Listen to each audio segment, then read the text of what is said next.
Friends, welcome to all in my channel learn with Sujata Sahu. इस video में हम बात करेंगे इक्विवेलेंट फ्रैक्शन होते क्या हैं, कैसे आप इनके क्वेश्चंस को सॉल्व कर सकते हैं और इसका कॉन्सेप्ट भी समझेंगे। कुछ क्वेश्चंस हम सॉल्व करेंगे।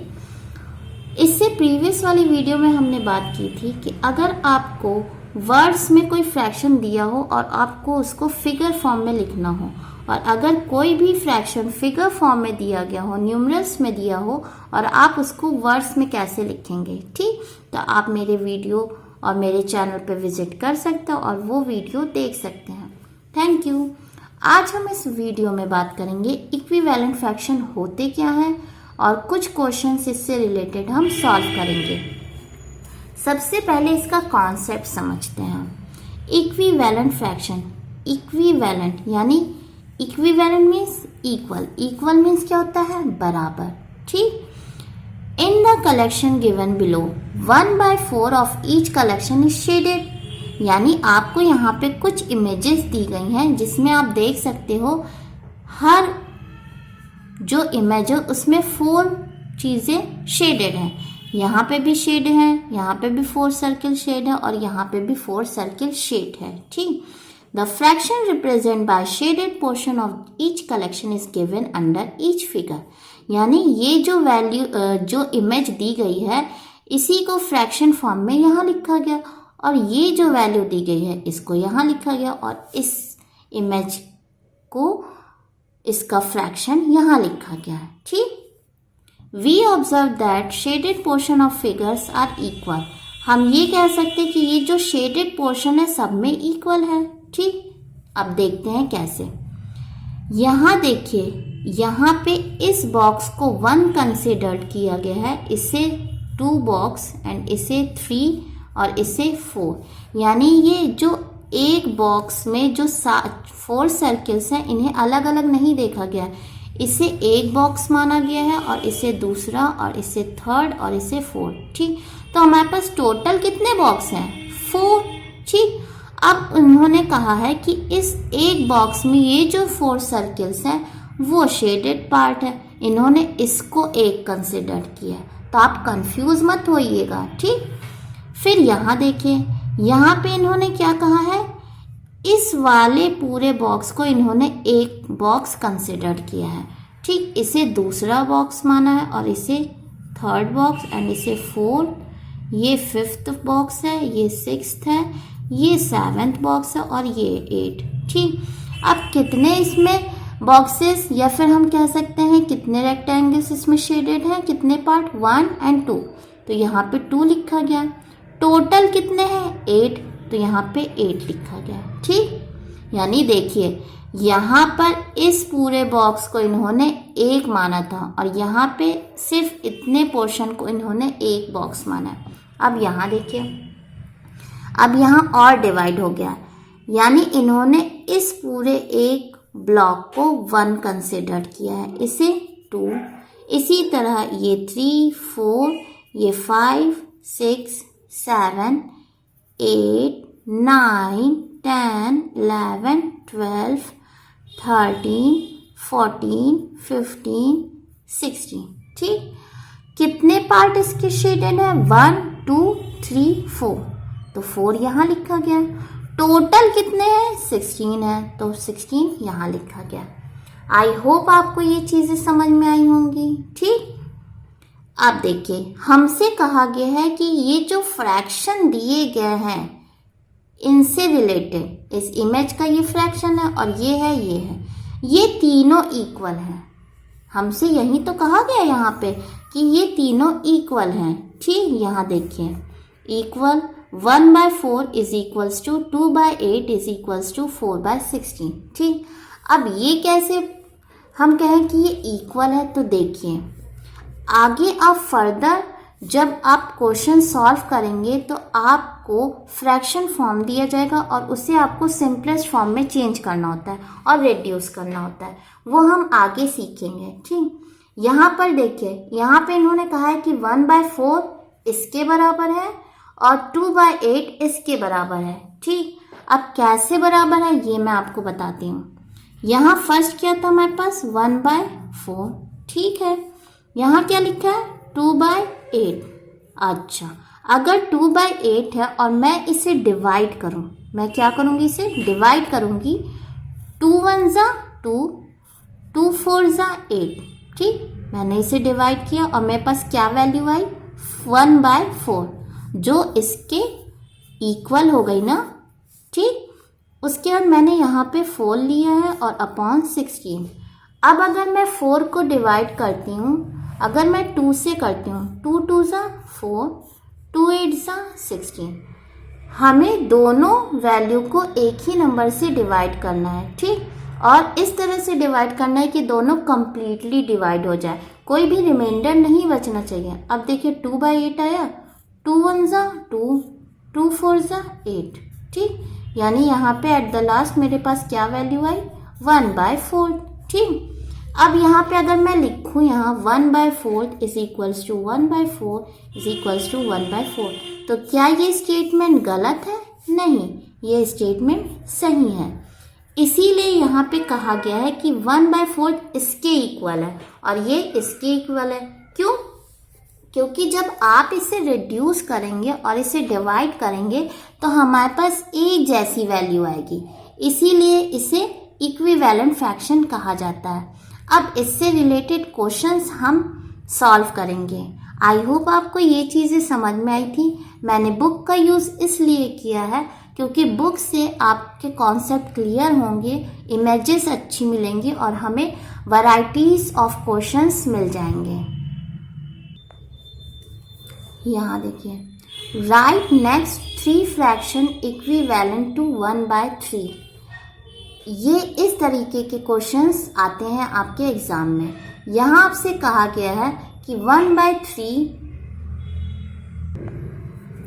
यहाँ आपसे कहा गया है right next 3 fraction equivalent to 1/3। ठीक, आपको कोई भी वैल्यू दी जाएगी रैंडमली और आपसे कहा जाएगा इसके नेक्स्ट 3 फ्रैक्शन या फिर 5 फ्रैक्शन या फिर 7 फ्रैक्शन ये वैल्यू चेंज हो जाएगी। ठीक, और आपको इसका इक्विवेलेंट लिखना है। अब हम ऐसे क्वेश्चंस को कैसे सॉल्व करेंगे तो हम देखते हैं। सबसे पहले आप ये फ्रैक्शन यहाँ पे नोट डाउन करिए, 1/3। ठीक, इन्होंने कहा है नेक्स्ट 3 फ्रैक्शन, यानी हमें इससे आगे की वैल्यू लिखनी है। अगर मैं इसे 1 से मल्टीप्लाई करूं तो यही वैल्यू आएगी, तो मैं इसे 1 से नहीं करूंगी। ठीक, हम उस नंबर से इसे मल्टीप्लाई करेंगे जो न्यूमरेटर भी उसी नंबर से मल्टीप्लाई होगा और डिनोमिनेटर भी हमें उसी सेम नंबर से मल्टीप्लाई करना है। 1/3 लिखा है यहाँ पे, 1/3 मल्टीप्लाई बाय 2 मैंने क्यों लिया? क्योंकि अगर मैं 1 लेती हूँ तो वैल्यू यहीं आ जाएगी और इन्होंने क्या है नेक्स्ट 3 फ्रैक्शन, यानी हमें इस वैल्यू से आगे के लिखने हैं वैल्यू। ठीक, जब आप यहाँ पे 2 आपने लिया है तो आपको डिनोमिनेटर में भी 2 ही लेना है। ये नहीं कि आपने यहाँ कोई और वैल्यू ले ली और यहाँ कुछ और, नहीं, ये नहीं होगा। ठीक, 1 × 2 2, 3 × 2 3 2 ज़ा 6। हमारे पास ये वैल्यू आ गई फर्स्ट। आपको कितनी वैल्यू निकालनी है 3।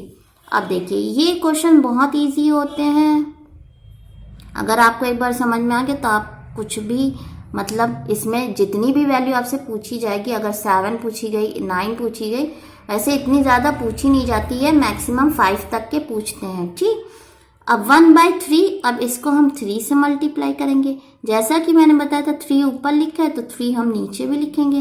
1 3 ज़ा 3, 3 3 ज़ा 9, ये हमारे पास दूसरी वैल्यू आ गई।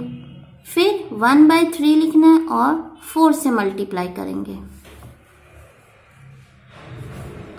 1 4 ज़ा 4, 3 4 ज़ा 12। इन्होंने हमसे कहा था नेक्स्ट 3 आपको वैल्यू लिखनी है। हमने, ये हमारी फर्स्ट वैल्यू हो गई, ये हमारी सेकेंड वैल्यू हो गई और ये हमारी थर्ड वैल्यू हो गई, है ना। यानी इस तरह से आप इसके क्वेश्चन सॉल्व कर सकते हैं। Thanks for watching my channel. और अगर आपकी इससे हेल्प होती है तो मुझे बहुत खुशी होगी। अगर आपको कुछ भी पूछना है तो आप प्लीज़ कमेंट सेक्शन में पूछ सकते हैं, और आपको अगर कोई सजेशन देना है या फिर कुछ आप इम्प्रूवमेंट चाहते हैं तो प्लीज़ मुझे बताइए। Thank you. अब हमने बात की थी अभी इक्विवेलेंट फ्रैक्शन होते क्या है, उसका कॉन्सेप्ट और उससे रिलेटेड क्वेश्चन। अब एक क्वेश्चन और पूछा जाता है, जैसे आपको कोई भी दो वैल्यूज दी जाएंगी और आपसे कहा जाएगा क्या ये दोनों इक्विवेलेंट फ्रैक्शन है, कैसे आप पता करेंगे? तो इसमें हम यही डिस्कस करेंगे, ठीक। चेकिंग फॉर इक्विवेलेंट फ्रैक्शन, कैसे आप चेक कर सकते हैं, कैसे आप पता कर सकते हैं कि जो दो वैल्यू दी गई है वो इक्विवेलेंट फ्रैक्शन है कि नहीं है। तो सबसे पहले इसका रूल देखते हैं और कॉन्सेप्ट देते हैं, ठीक।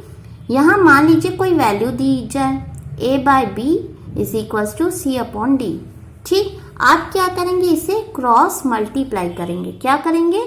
Cross multiply. ये वैल्यू इससे मल्टीप्लाई होगी और ये वैल्यू इससे मल्टीप्लाई होगी। फिर क्या होगा, a multiply by d is equal to b multiply by c, ठीक। अब हम इसे यहाँ पे सॉल्व करते हैं इसके अकॉर्डिंग। देखिए 4/7 लिखा है, मैंने 4/7 यहाँ लिखा, फिर इज इक्वल्स टू का साइन लगाया और 16/28 लिखा मैंने, ठीक। मैं इसी के अकॉर्डिंग आपको बता रही हूँ। फिर मैं क्या करूँगी, इनका क्रॉस मल्टीप्लिकेशन करूँगी, यानी यहाँ 4 मल्टीप्लाई बाय 28, ठीक। और यहाँ पे क्या आ जाएगी मेरे पास वैल्यू 7 इंटू 16, ठीक। जब मैं इसे और इसे मल्टीप्लाई करूँगी तो मेरे पास वैल्यू आएगी 112। क्या वैल्यू आएगी? 112। और मैं इसको इससे मल्टीप्लाई करूँगी तो मेरे पास क्या वैल्यू आएगी? 112, ठीक।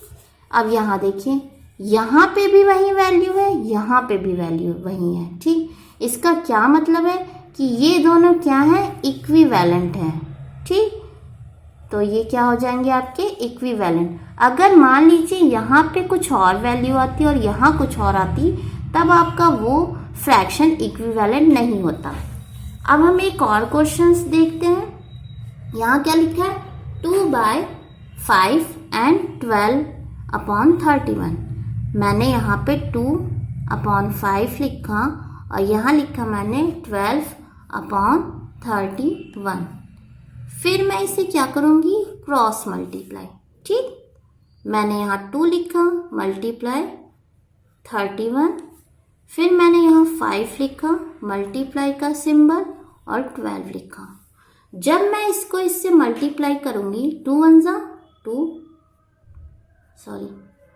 2 2 3 जा 6, 62 यहाँ पे आया मेरे पास, फिर 12 5 जा 60, ठीक। यानी हमारे पास यहाँ पे क्या वैल्यू आई, 62 और 60, ठीक। यहाँ पे दोनों वैल्यू अलग है ना, यहाँ 62 है और यहाँ पे 60 है। क्या ये इक्विवेलेंट है?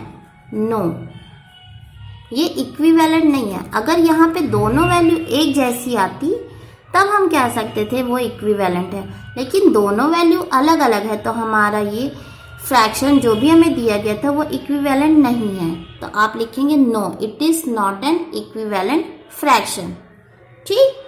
आई होप आपको समझ में आएगा। Thanks for watching my channel.